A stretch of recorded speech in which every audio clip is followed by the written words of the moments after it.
Hello. చెప్పవా. నాకు అసలు మెంటల్ వచ్చేస్తుంది అసలు నాకు. ఎవడన్నా ఏమన్నా అన్నాడా మెల్ల ఇరిసేతాను వచ్చి కష్టాలు చేయకే. ఇప్పుడు నేను ఊళ్ళో ఉన్నప్పుడు హైదరాబాద్ వెళ్ళక ముందు 4-3 షాపులో ఖాతాలు పెట్టాను, సిగరెట్ షాపులు. నేను రోజుకు ఒక సిగరెట్ 2 సిగరెట్లు తాగితే నువ్వు పెట్లు తాగేవాడివి.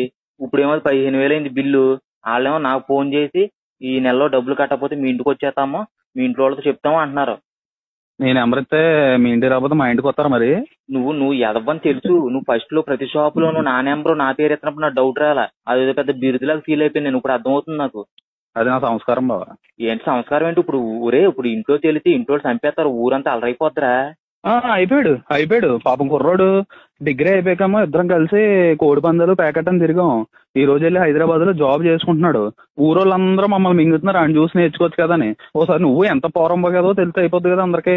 అసలు నువ్వేం ఫ్రెండ్ రా అసలు? నువ్వు నన్ను చిన్నప్పటి నుంచి గుడుపుతాను, అయినా నీతోనే ఫ్రెండ్స్ ఇప్పుడు మేము గుడపక్కలు వద్దు బాబు, ఆ షాప్ వాళ్ళు వచ్చి కుడుపుతారు లేదా మీ ఇంట్లో వాళ్ళు కుడుపుతారు.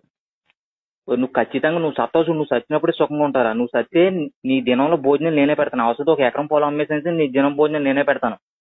గులాబ్ జామ్ అటు భోజనాలు నీ గుర్తులో పెడతాను. అది నీకు ఉందా? నీకు